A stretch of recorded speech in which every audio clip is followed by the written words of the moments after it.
course of the season and a lot of different things that you have to do as an offense, whether you have to control the ball a little more in a particular game or whether you're going to try to play a little more aggressively. All that factors into every game plan. So we're real excited about this matchup and excited to have pretty well on our board. I should ask this way: is this a dramatically different offense with Paul James when he's healthy? I think PJ's done a very nice job of being able to have great vision and make plays in the holes that are available. I think he's also been somewhat of an eraser when we've had maybe a breakdown or maybe something that's not quite as precise as we'd like. He's been able to make something step out of a tackle or really probably put a defender onto a blocker. And I think that was maybe a little bit of surprise for some people, but we saw that in training camp. We didn't see a whole lot in the spring because of the circumstances, but I think we were very well pleased in the very first game of the year that he could do that under the lights, and he's been able to maintain that when he's been available. How does Leonte's situation change what you want to try and do on game day? You know, we've been very fortunate that we've been able to work a very deep group of receivers all year. And I think because of that, we have a lot of confidence in whoever's in there. I think it's pretty well documented that he does, bring certain things to the table, and he's done those in very clutch circumstances. So, if he's available, then we'll obviously play to his strengths, and if he's not, then we'll obviously play to the strengths of those who are in there. But he's a very fine player, and always excited when we have him. What are your expectations of Chase in this game? You've really only seen him in action for the last two games. Because he hadn't played last year, obviously, there wasn't a lot of tape to watch on him. What do you expect of him in this game? He's played two now. I expect him to play well. I expect him to be able to manage the things that quarterbacks need to manage. One of the things we try to tell them is play well if you can for 3 quarters. In the fourth quarter, be prepared to be a star, be prepared to win the game in a 2-minute drive. I think that quarterbacks are measured a great deal on 3rd down and 2-minute type of drives, and I think he'll try to do well in those scenarios. Then you have to find the matchups and the opportunities for big plays if they're there. And then there's all the mundane things that most people don't think about, the snap count, the motions, and getting people in and out of the right play and that type of thing that are very taxing mentally. And I believe he'll do a nice job with those things. What has Chase brought the last 2 games, and what has he brought in terms of, stabilizing the offense as he is, or having a lot of turnovers before he came in? It seems like he kind of stabilized. Well, I think anytime you can have a veteran player replace another veteran player, or having him working in the same rotation or in competition with, I think that's very positive. A lot of times when your choices of when you go from one player to the other, there's usually quite a bit of gap in experience, and I think that's one thing that's been very positive with Chase. He's been in these games before.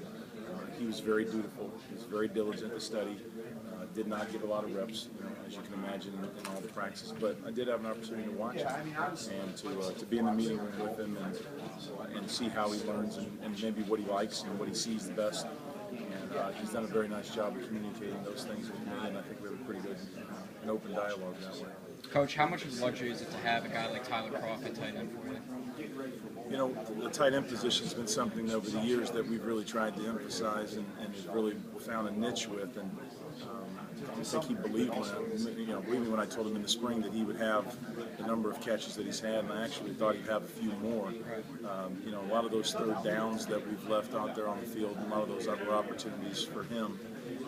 And we've had guys like Heath Miller and John Phillips and a number of other players in this offense, and he's done a terrific job. And I think that having Paul Carazola has been very good for him to have a veteran player there, to be able to share some of the blocking, share some of the work and some of the heavy lifting. And I think it's allowed him to stay healthy and stay on the field, frankly. And he's done his part to try to make those plays, and I'm not surprised. And is there any kind of particular challenge to try and work in this read option stuff as you've been doing gradually? Obviously, that's something you're comfortable with from your head coaching days, right? I think this game is evolving and changing all the time. I think that maybe the benefit that I had being in pro football is that you have some extra time. You're not involved in recruiting, so you have some extra time to watch, different types of things occurring. And if you want to be a resource to the other side of the ball, perhaps during the week, and try to explain some of the things that some teams may be trying to do to your defense in pro football, you spend a little time looking at it. The other part of it is when you are evaluating for the draft, you're spending time talking to players who are playing in these systems. And one of the ways you try to get a feel for their football intelligence and where they are, their acumen and ability to communicate, is to ask them what they did offensively. And so I think maybe the last couple of years being in pro football gave me a chance to see maybe some of this stuff actually come to play on a high stage. And we've had the good fortune to interview many players who've played in it. Some of the people that we've been associated with in the coaching past are coaching in it. And so we were building a book of this kind of information and just waiting for the right time to be able to use some of it. But I think that the game evolves, and I think if there's so many, the impact of points per snap that you take or points per minute has really become at a premium, and you really don't have very many possessions to waste anymore. You have to try to gain as many yards and score as many points as often as you can. Ron, obviously there's a game coming up in 2 days, but longer term, how do you feel about the young quarterbacks you have? Rankin, Laviano, how do you feel about those guys before? Because your quarterback's graduating, he's done after Saturday. I think that I think Coach Flood will probably address all those kind of things kind of at an end of the year standpoint. I really haven't given it much thought about the But how do you future. feel? I mean, you work with them. You're going to be the quarterback's coach. So. Work with them every day. I think they're all very intelligent kids, very dutiful. I think they're making their effort to try to make an impression.